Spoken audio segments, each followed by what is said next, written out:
Thank you very much. It's wonderful to see so many of you who've come across. And thank you, first of all, for coming to Beta International. It is the leading trade show for the equestrian industry here in the UK, and we are really proud and delighted to be able to host it. Today we are very fortunate in that we've got some of the very big hitters from the equestrian industry sitting on the stage. Talking about you, Vicky. They are all laughing, but actually, the reality is we've got incredible depth of experience on the stage, and really hopefully today's session will enable us to delve into their insights and understand some of the skills that they have used in order to build and grow their businesses. So, I'd like to introduce the panel. We have Ben Tuff, who, since being a tiny tot, has been involved in Red Horse equestrian. He's been riding most of his life, undertaking show jumping with his family, and the business has gone from strength to strength and is now really recognised as one of the strong independent equestrian retailers. We also have Marcus, who, if you look at him, you would think there's no way that he's been involved in 30 years. So either he's started when he was 2, or he's got fantastic Thank you, Sarfraz. skin cream that he uses. So Marcus has been involved heavily within all aspects of trials, and as I said, for 30 years, working within the business. He's risen up through the ranks and now is managing director of the UK and also the US divisions. Unfortunately, he also has a daughter who rides, so lots of people will be able to commiserate with the expense to pay that performance. Next we have Doug, and Doug Walker is the president, very grand title, I have to say, grandest title. The president, North America, England, Weathermeter, questions and answers. Doug brings a huge amount of experience and expertise from other sectors into the equestrian world. He has been working within Weathermeter for 10 years now. But before that, he was working within marketing companies, marketing sales, big and small brands in a number of industries. Doug's got 2 dogs, 2 terriers, and I'm reliably informed that the likes of craft beers is walking his dogs on the coastline in Florida. Nikki Newcomb, what can we say about Nikki? So Nikki, I'm a bit worried. Nikki is a professional saddle fitter who has been in the industry for many, many years. I think that's not to mention how many years he's been involved in the industry.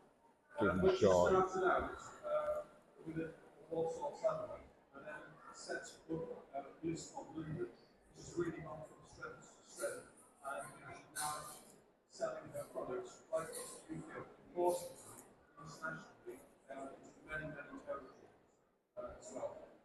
She still manages to find time to ride and compete in bridge eventing and show jumping. And she, as you all probably are aware, is the former chair of the International. And she likes to holiday in exotic locations, the last of which is Mauritius, I think. Thanks, surprise. So now we turn out to the next thing. Vicky. So Vicky came to this show when she was still a student, and that gave her the inspiration to set up Online for Equine. So that was over 12 years ago now. Again, business has gone from strength to strength.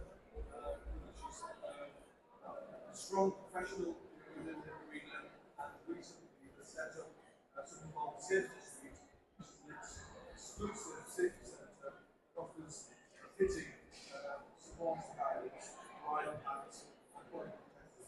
Ladies and gentlemen, your panel. first question, and can I propose that all of these will both be in the panel, we'll ask the question. If anyone has any questions or points that they'd like to raise, please raise your hand and we will come across with the mic. So the first question is to do with. That's not working. So we've got lots of retailers in the audience and across the halls.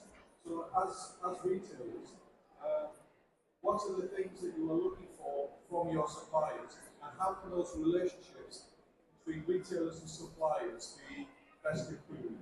So let's start off with Vicky on that, and then we'll kind of build on the answers. So I think, what I think is really important when you're finding new suppliers is that you find people who you can work with, number one. People who are easy to work with, friendly, offer you really good trading terms, and just make your life a lot easier to sell the product. I think there's manufacturers we've dealt with historically who we've had to chase for product information, chase for imagery, chase for data, and it makes your life so much more difficult as a retailer. When a manufacturer is giving you all the tools to successfully sell their product, it makes your job so much easier, and it allows you to focus on what's important on the market. Can I ask one of the distributors who are on the panel to reflect on points that you maybe have your own? So, Doug, what to you first? I think those are great points. I think any supplier's got to try and make doing business with as easy as it possibly can be. But I think the other thing the supplier's got a really important responsibility for is ensuring that they're supplying good services, products, whatever it is, and brands that deliver a profitable stream of business for their retailers, and that's very much about the sales out. So real responsibility to work with the retailer and the retailer to work with the supplier as well to ensure the range of products are right for their shoppers, that they're performing as expected, and if not, that you work together to make sure that you can solve problems like that. So, Ben, you are a strong retailer. It'd be interesting to have your perspective on how these people who are your suppliers can improve how they work with you. So I think trust, communication, and reliability are some key factors. I think echoing what Vicky said, I think a proactive approach by suppliers is really important because it can get quite busy as a retailer, and it's sort of heads down firefighting, and so a supplier to be pushing you along to sell their products really helps. Although they might think that they're annoying at times, it's really good for a retailer. Yeah, I think echoing what the other panelists have said. Just wondering, are there any points or observations on some of the thoughts that you've heard from the audience?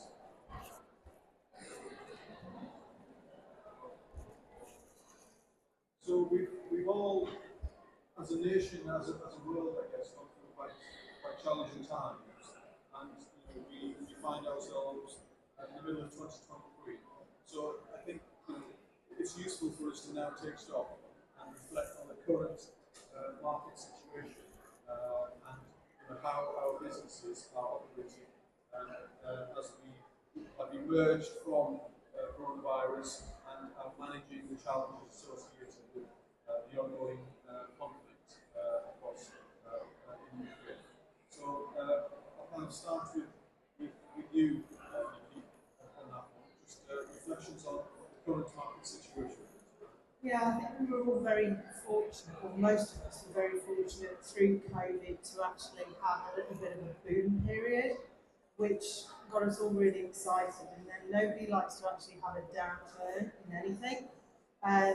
So I think the reality is we are in a slightly unstable economic situation at the moment, as well as potentially people had bought product that they would still be buying now, but while they had surplus money, they bought it a few years ago. So we've almost sort of got a bit of a double whammy effect going on at the moment. And I think we just have to sit and ride that through and expect it is normal. It's not going to crash us, hopefully. The economy is going to start getting better. People will start buying stuff again. So fingers crossed we will start to see a little bit of an upturn. But I certainly would say it's a little slow at the moment. And we're probably finding that internationally as well, not just within in the UK. So. Marcus, one of the largest distributors in the country, selling products across the world. What's your assessment of the current market position situation? Well, building on what everyone else has said, there's no doubt that coming out of COVID, where it was difficult to get enough product to supply demand, we've certainly all got the opposite problem at the moment, where there's too much product for the demand. However, when you talk to retailers individually, they seem very positive and upbeat, and they're selling product. So I think it's a period of time, it's a period of adjustment, and it'll right itself. Whether it'll right itself this year or next year, I don't know. We're also dealing with rising living costs, fuel costs, energy prices are always going up. Every time we ask for something else, it's a new price. So there's lots of things hitting us from all different sides, and for some people, it's territory that we haven't seen before. So challenging times. We've heard the perspective of a manufacturer or distributor. Ben, from a retailer perspective, you're sitting with your perspective really focused on customers.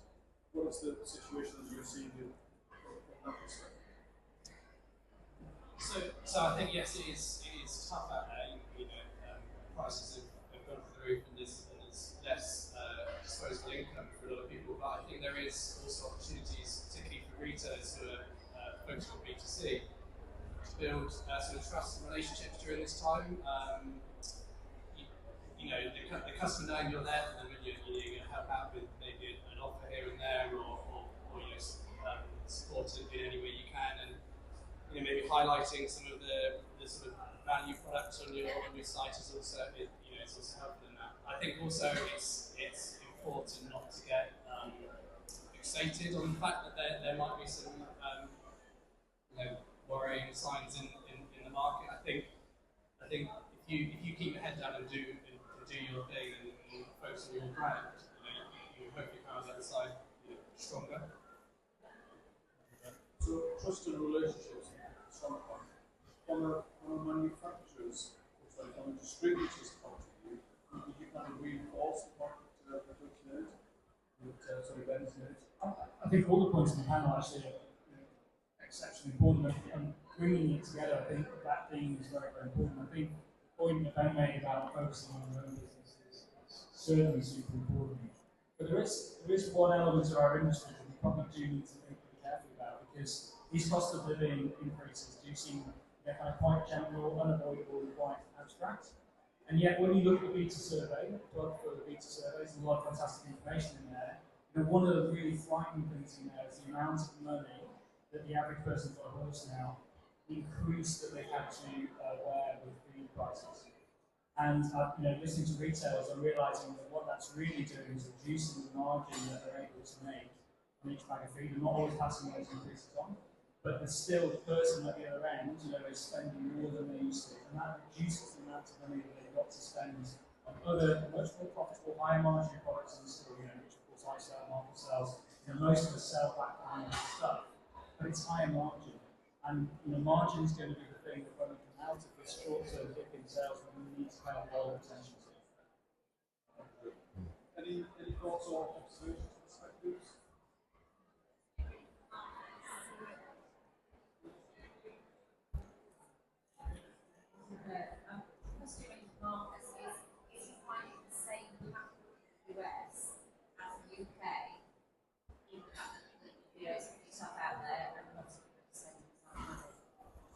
So just to repeat that, we've got obviously companies which have got perspectives internationally and also within the UK. So the question is specifically for markets. The conditions that you are seeing across the US, are they also reflected across the EU? For the most part, yes. Costs are rising, living costs are rising, and the point about everyone being overstocked is definitely valid in that market as well. In fact, in some cases, I'd say it's worse there than it is here. So we just have to see how that one unfolds, but very similar. Thank you. So next question, and it's kind of building on previous question. I guess during challenging times, as business operators, one of the key questions is how do we differentiate ourselves? How do we make our business compelling and one which drives customers to us? So, easy question for you there, Vicky. How is it that in a kind of challenging environment, how is it that you can make your business stand out? So echoing what Ben was saying earlier on, I think what's really key at the moment is consumer trust in brands. And I feel that investing time in ensuring you've got staff to answer phones, making sure phones aren't going unmissed.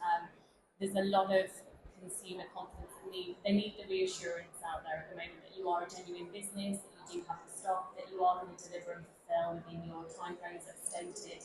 And I think you can really set yourself apart from others in the industry at the moment. There's quite a few people online who may not necessarily provide full clarity and transparency. And I think pushing out and being as informative to customers as you can will help just make business a little bit more successful at the moment, whilst there's that uncertainty in the market. So that's the perspective of a retailer.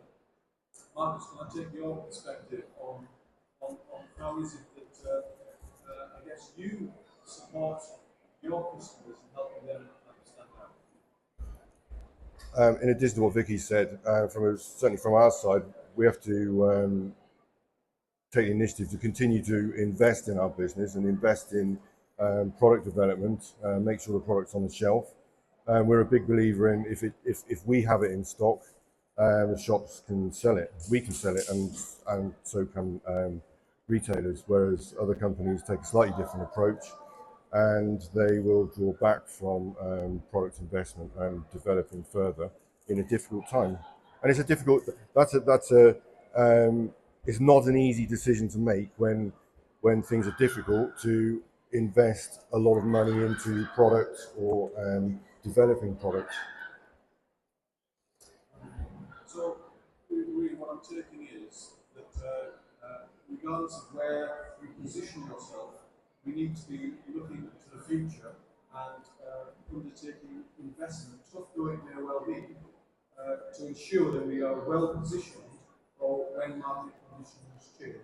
One of the points that Marcus talked about was product development.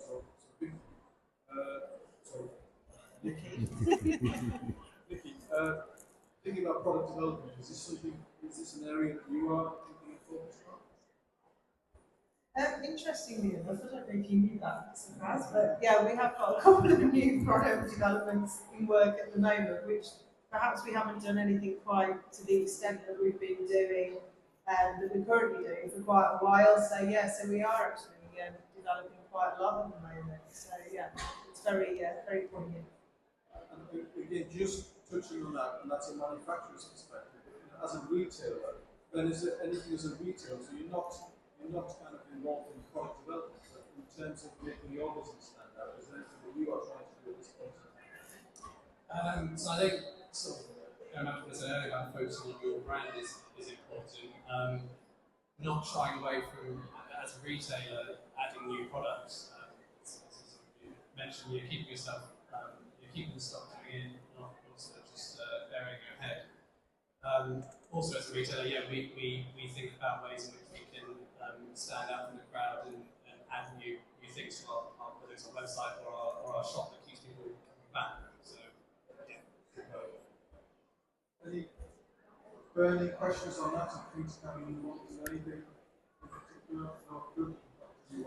So, I'm sure we've got lots of ambitious companies, enterprises in the audience.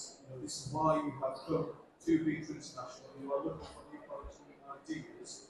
So, for companies like these who are wanting to grow their businesses, I wanted to ask the panel to share their thoughts on how they would suggestions and guidance and advice that they would give on how companies can go about scaling their businesses. So, where you are now, how can you suggest that they go about scaling their businesses? So, challenging question. It's a tough one actually. When you kind of peel back the layers of this one. Doug, I'm going to come to you because you've got perspective from lots of different industries. and across different territories. So it'd be interesting for you to start off with. One of the common things I've seen entrepreneurs have across different businesses who've been able to scale and do so successfully is likely they've failed once or twice before they've found the idea that they got super passionate about and has really started to do it. So do not be afraid to try things, do not be afraid to have a go, and do not be afraid to call it failure and move on to the next idea. But have plenty of ideas, try things, have a real passion for what you're doing.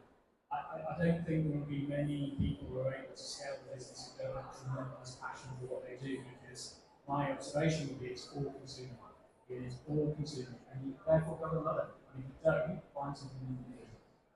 Marcus, your business started 40 years ago, maybe more. 44. 54 years ago, my goodness, that was around the world. 54 years. So, 54 years ago, you might be able to share your ideas on how to go about scaling business, given that you are operating across multiple territories. Well, obviously, I wasn't there 54 years ago, but I have been around for a fair part of the journey. And, well, building on what the points that Doug made, I think focus is a key element. And focus on your strong points. And yes, things will go wrong along the way, but pick yourself up and gather your thoughts and find a way of moving forward. And do your research. Ben, your enterprise has been around a while, but I think it's well recognised it's grown very rapidly over recent years. So I think it'd be interesting for you to share your perspective on how you thought about undertaking that, see if there's any learning points for enterprises in the audience. So I think the first thing is maybe passion. I think in the equestrian industry, it's quite important to have the passion for it, because I think there are easier ways for you to make money. And some people's passion is to make, purely to make money. I think most people that stay a long time in the equestrian industry, it's not just about that, they have a connection to it. I think in terms of scaling, I think one of our biggest challenges it was communication. So when you're a team, especially a team of say under 5 people, you're talking with the customer a lot. You understand the business inside out, and as you get bigger, you need to ensure that communication remains. And that can be communication with your customers or with your team, and in person, and it has to inevitably become digital, and you have to have lots of processes in place. And I think that goes on to the branding as well. I saw a quote recently that said if Nike was to open a hotel, you could have a pretty good idea of what that hotel was going to be like. But if Hilton made home trainers, you couldn't picture it. And so I think having a good culture and a good brand sort of supercharges the rest of the business. Wonderful. So I think the follow-on question from that is, if Bliss of London was to open a hotel, what would that hotel seriously? Luxury, of course. As somebody who has developed an enterprise and launched products, how is it you thought about scaling so that you can service very broad customer base? Yeah, scaling up is something that I'm quite familiar with, having started with a small workshop, probably a quarter of the size of this unit 12 years ago, to 2 years ago we did our 4th factory move, and I thought if ever again this factory is not large enough, I'm selling, I'm out of it. I am not moving that lot again, ever. So it's taking the faith to have that commitment to want to grow, just believe in yourself, and you've really got to believe in it. But the scaling from a manufacturing is quite complicated, because it's not just literally taking on one more person, it's people, equipment, machinery, space. So, but yeah, just believe if it's what you're passionate about, and I believe that is definitely a key word that we've all mentioned. Yeah, if you've got that passion for it, just believe that you can do it, because you'll make it happen. So, turning to passion, it's a word that I've heard a couple of times, belief. any kind of observations on Echoing what everyone else has said, really. But infrastructure as well. I think sometimes as a retailer, when you're growing, you sometimes have to make scary choices when it comes to making sure you've got correct infrastructure in place for scalability. And sometimes you're making those commitments a lot earlier than you perhaps think you need them. But in the long run, that benefits you and it helps you just scale up the business, and you can be far more reactive to what's going on in the market than those who don't have the correct infrastructure in place. So that's what I'd say. opportunity to ask the panel questions on those answers that they're given to that specific question. Okay, moving on. You're off the hook. So moving on, social media is something that we've all had to engage with, and these enterprises clearly are doing things pretty well. So the question really is, how as businesses can we better engage with social media platforms? So let's start with you, please. I'm very much looking forward to the answers to this because I hope they're all learned something. The way I think about this is it's just another channel of communication to our customers and to the end users or shoppers, whoever whoever your audience is. It's just another channel. It just so happens to have some brand names that are all heard of right now. But if you go back 20 years, those brand names are different. You go forward 10 years, they'll be different again. So you've got to stay agile, you've got to stay flexible. Do not put all your eggs in one particular channel basket. So don't choose one particular social media firm and say that's the only one I'm going to get experts in. You've got to stay flexible and agile because the market will definitely change and your audiences will move. That's guaranteed. How? I'll tell you that. But I guarantee it will move. Marcus, over to you. So, social media, I think, is something that's sort of easy to say. Okay, yeah, I'll do my social media. I'll do this and I'll do that. And I think too many of us underestimate the work involved in making social work for us as a business, and it's very much something that we have to make sure that we have the right people focusing on the right channels. Doug said, don't focus on one channel. There's so many different channels and so many different audiences and so many different age groups looking at it. TikTok is a big thing in my house, but it's not a big thing with me. It's not something that resonates with me, but it's huge for business. So very key to make sure you've got the right people focusing on particular channels that you want to be involved with. Beach International has had some influencers walking around today, you might have seen them. Ben, looking at your business and social media platforms, curious to understand the channels that you are using, but also how is it that you are engaging to maximise the return from your investment in those channels? Yes, I think what you quickly realise with social media, I mean, my kids are 4 and 1, and I think I'll be going to them for advice soon because it's constantly changing. But I think social media is all about building communities and resonating with those people that are engaging with it. And it can be something I've noticed a lot, and actually we're guilty of as a company ourselves, is that, and I think it goes throughout the equestrian industry, is that we post a lot about product. And if you look at most big companies, they post very little about the actual product. They're building communities, they're passing on their brand message. So I think that's something that definitely just in discussing this power, I'm going to go back and think about it more. But yeah, I think it's all about building communities. Okay, so I think that's a key point. That, regardless of where we are in our enterprise or wherever we are in the scale of building our business, we can all learn from each other, and that's a central theme for attending Beach International. The idea very much is not only that we come and see new products that are being introduced by enterprises, but actually share ideas, have discussions with people who are central to the business and have got lots of insight. Now, you might not agree with all of the answers that you're hearing, but it's a different perspective. And hopefully what that's doing is challenging some of the thoughts and ideas that we might have held clear. So, last question. opportunity to shine if you haven't already. So, really, what we are all doing is trying to kind of anticipate where things are heading. We are looking forward to silver linings of clouds and reduction of challenges.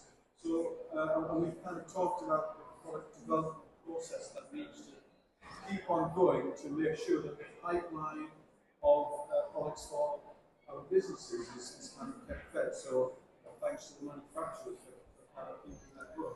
But looking forward, I'm interested to find out about trends that you are seeing emerging from your customers. So that's whether you are a retailer or a manufacturer or a distributor.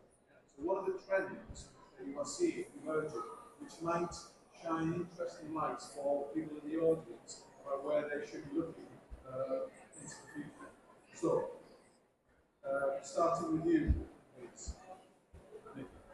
Vicky. Vicky. Very close. I think to identify trends in the current market is really difficult, to be honest. I think at the moment, sales one day can be completely different to the next. What we've noted as a business is we're trying to adjust based on where we're seeing that demand is. Part of our change into the safety suite, we've realised the store as we had it wasn't working. So we've decided to specialise because we're seeing that safety, for example, hasn't seen a decrease in sales. The consumers need safety equipment. It's essential for them to be safe around their horses, so that hasn't changed for us. And being dynamic in terms of what we're stocking, we're trying to ensure that we are changing our old buying habits. I know years ago we used to buy the same product from the same people every season, and we did that across the board of manufacturers.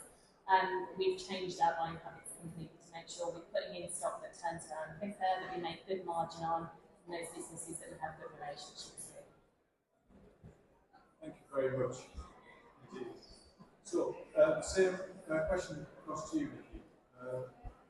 Just your perspective on the trends that you are seeing.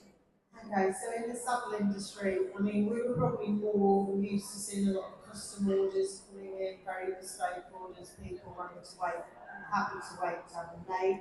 I would say probably more so now, the fitters themselves are relying on us to have stock, so that if they think they've got a potential order, they wait to purchase it until they know, and then committing to their stock levels that way. And the adjustability as well. I think the consumer is a little bit more concerned when they're buying a high-end price product. They're a little bit more concerned about how easily they may be able to sell it when they no longer need it, change horse or whatever. So the adjustability within the saddles is also becoming a big factor. We're seeing a big change in that. So I think consumers are concerned about what they're spending and whether it's high-end, they potentially will be able to resell it quite easily. Doug, your business has got, it's been growing many products. Are there any interesting trends that you are seeing across your business? I think one of the bigger trends we're seeing actually across the Northern Hemisphere is there's a cohort of retailers that are coming to the end of their stock reduction. So getting to the point where, and a little bit further forward in some places, but most organised retailers got their stock levels under control. And their biggest concern now really is twofold. One is new and innovation, and I think one of the themes that I think has come out, the best suppliers to retailers will have a pipeline of new that we can. The Society of Master Saddlers Prize Giving, Feature International Best Saddle Awards, and Feature International New Product Awards, sponsored by Equestrian Trade News, takes place in 10 minutes in the Seminar Theatre. The second thing is around help marketing to an audience that has become a bit associated with kind of same old price messages, that kind of stuff. They're looking for new and interesting products, but they're also looking for new and interesting brand campaigns as well. And so, as a retail team, I think that's one of the key trends that we're going to see. Marcus, your perspective on your business and your customer base and the kind of sense that you're thinking of from your customers about the future direction of trends? Well, I think everyone else stole my answer sheet, to be honest. But just building on what's been said, I think brand and how your brand resonates with the end user is key as well.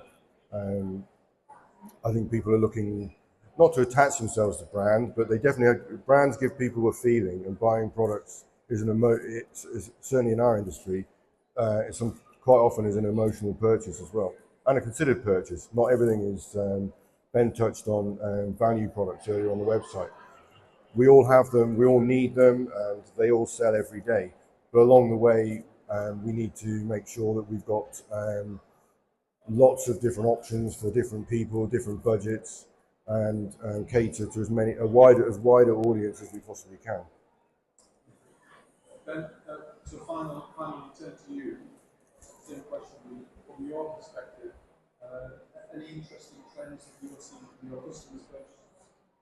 So I think definitely something that's been noticeable over the last few years is this move away from discount or discount retailer winning the day. I mean, we've tended to always steer away from that element of the business, and I think more and more now customers are after an emotional connection with the company they buy from.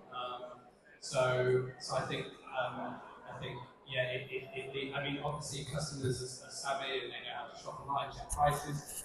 That's a massive part of something that you need to be aware of as a retailer. But I think there's a big shift at the moment through social media and various other avenues. The customers are wanting to really engage with the business that they're buying from, and so don't mind, potentially paying a little bit extra because they feel a connection to that business. Wonderful. So thank you.